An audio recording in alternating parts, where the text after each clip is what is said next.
Meus amigos e meus irmãos, boa tarde e boa noite. Muitos querem falar em vida espiritual como sendo espiritualidade e vice-versa. Não, são duas coisas diferentes.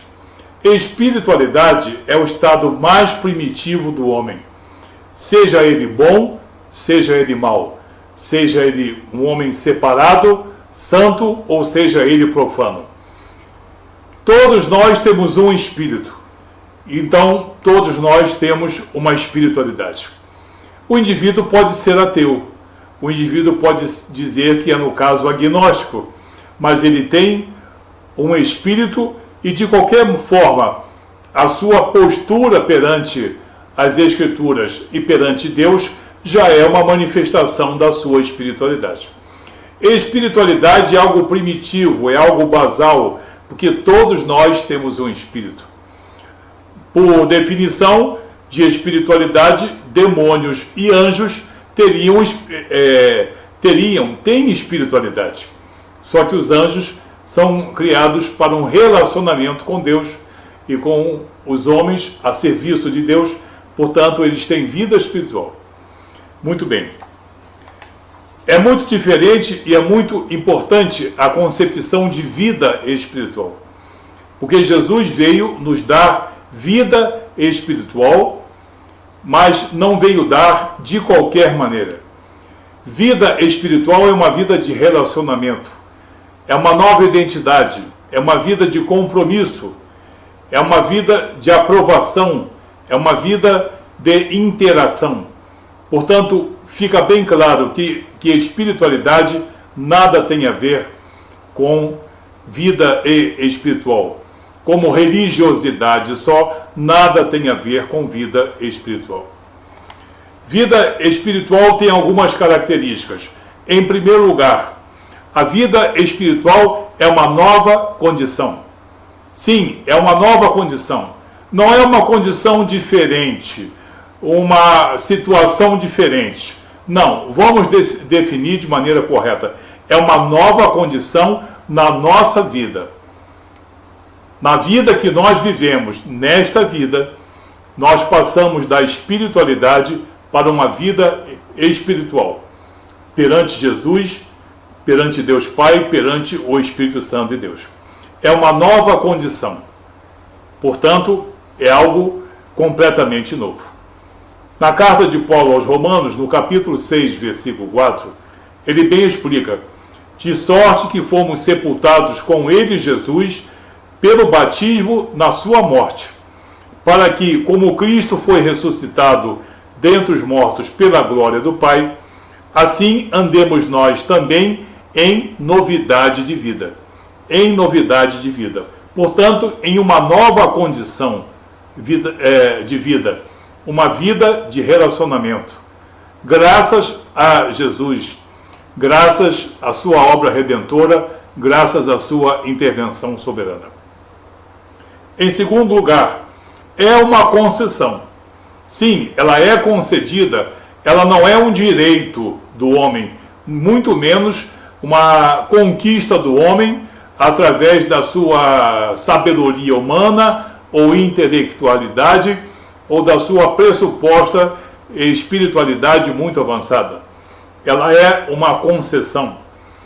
Ela é uma concessão de Deus. Ser agraciado com uma concessão é uma coisa, conquistar alguma coisa é outra.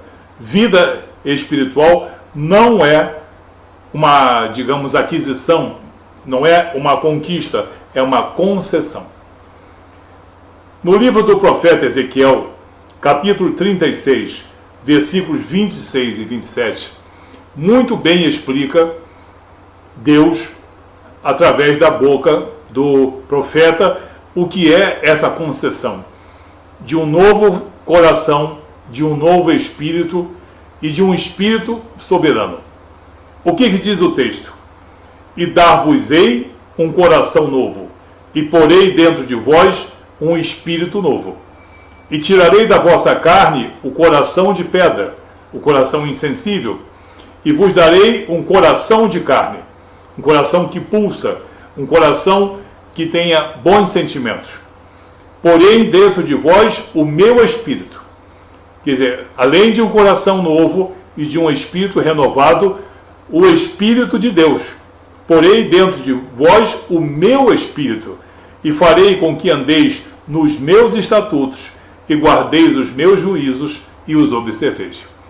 Você vê quantas concessões aqui. Dar-vos-ei um coração novo, porei dentro de vós, vos darei, porei, novamente, farei com que meus estatutos, meus juízos e os observeis. Tudo ato soberano de Deus. Soberania de Deus. Sem soberania de Deus não existe cristianismo, não existe salvação, só existe religiosidade, doutrina e espiritualidade. Então, é uma concessão. Em terceiro lugar, é uma concessão do alto. É muito importante, porque se é uma concessão, vão dizer que um homem com muita espiritualidade vai conceder alguma coisa a outro de muita espiritualidade. Nada disso. É vida espiritual e é concedida, sim, do alto, de cima para baixo, da perfeição e da soberania de Deus em nosso favor, que somos pequenos e nada podemos por nós mesmos. Ela é concedida do alto. No Evangelho de João, capítulo 6, versículo 33. Porque o pão de Deus é aquele que desce do céu e dá vida ao mundo. Vida orgânica, vida espiritual. Vida na sua plenitude, começando com a vida espiritual. Então, ela vem do alto, soberanamente, concedida soberanamente, do alto, de cima para baixo, do soberano para os dependentes da atuação soberana de Deus. Em quarto lugar, ela é redentora. Sim, ela é redentora, ela é libertadora, ela nos livra do jugo do pecado, do jugo da impiedade, do desconhecimento, das heresias. Ela nos livra de uma condenação. Ela é redentora. No Evangelho de João, capítulo 5, versículo 24, o próprio Jesus diz: em verdade vos digo. O que significa isso? Verdade absoluta, irrevogável. Em verdade, na verdade vos digo, que quem ouve a minha palavra e crê naquele que me enviou, duas condições impostas por Jesus. Quem ouve a minha palavra e crê naquele que me enviou, tem a vida eterna. A vida eterna está condicionada a essas duas coisas: ouvir e cumprir integralmente, sem deturpação, a palavra de Deus, a palavra de Jesus, que é a mesma coisa, e crer naquele que me enviou, em Deus Pai. Aquele Deus que muitos dizem que é o Deus do Antigo Testamento, que se satisfazia com sangue e com sacrifícios, querendo usar racionalidade e sabedoria humana para constranger as próprias palavras de Deus. Pobres homens, mas esses são muitos. Então, Jesus aqui impõe duas condições.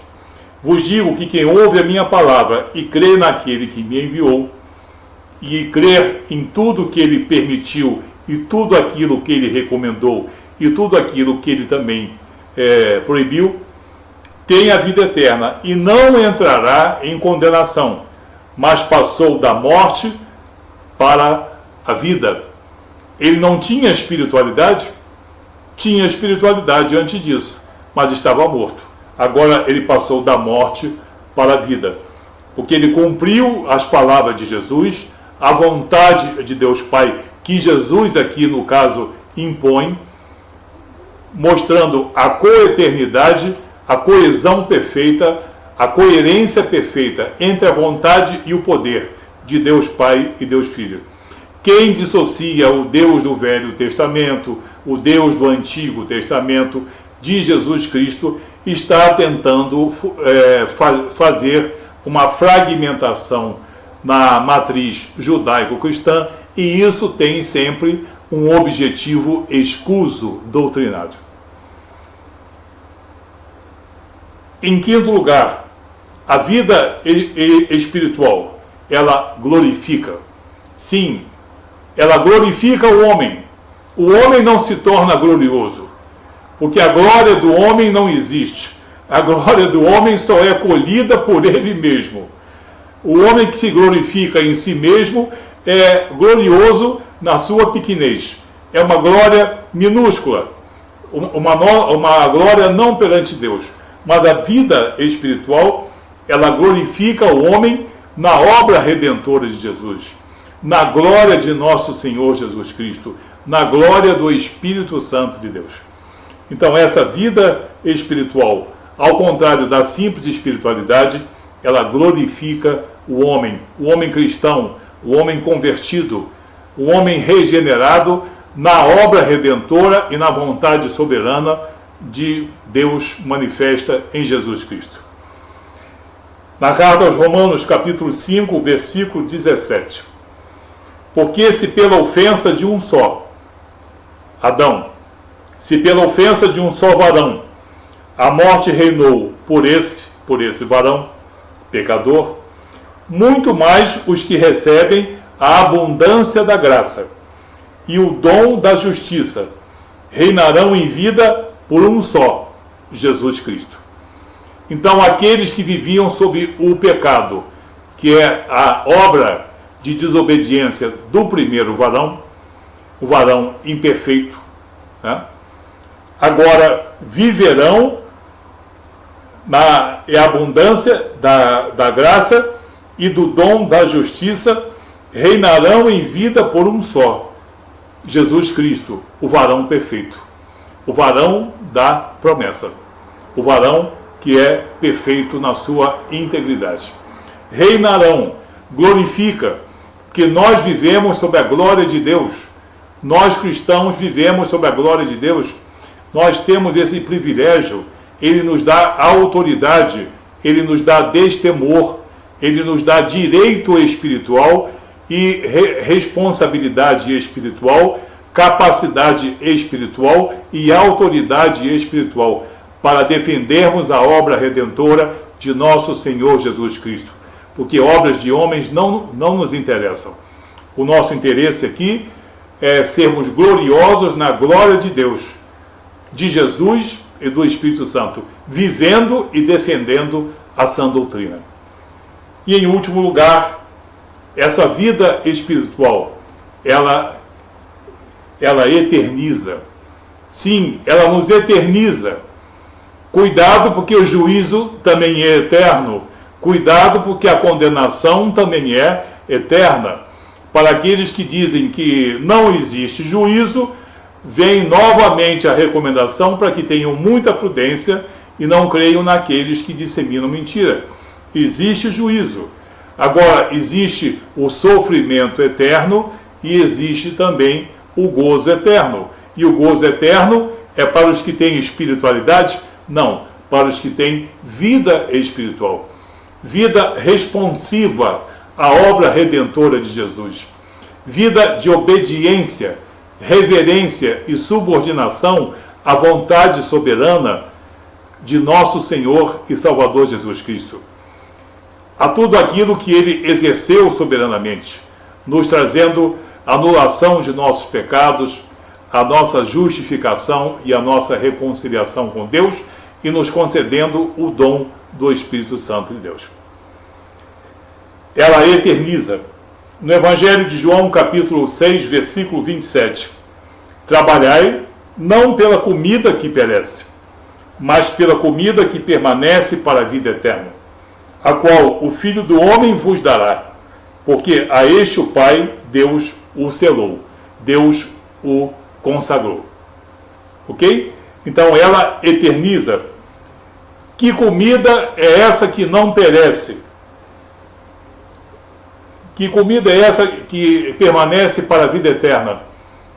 Ter uma novidade de vida, ser fiel à palavra, ser fiel à obra redentora de nosso Senhor Jesus Cristo, receber o Espírito Santo e encher-se desse Espírito através da oração, da santificação, de uma verdadeira devoção.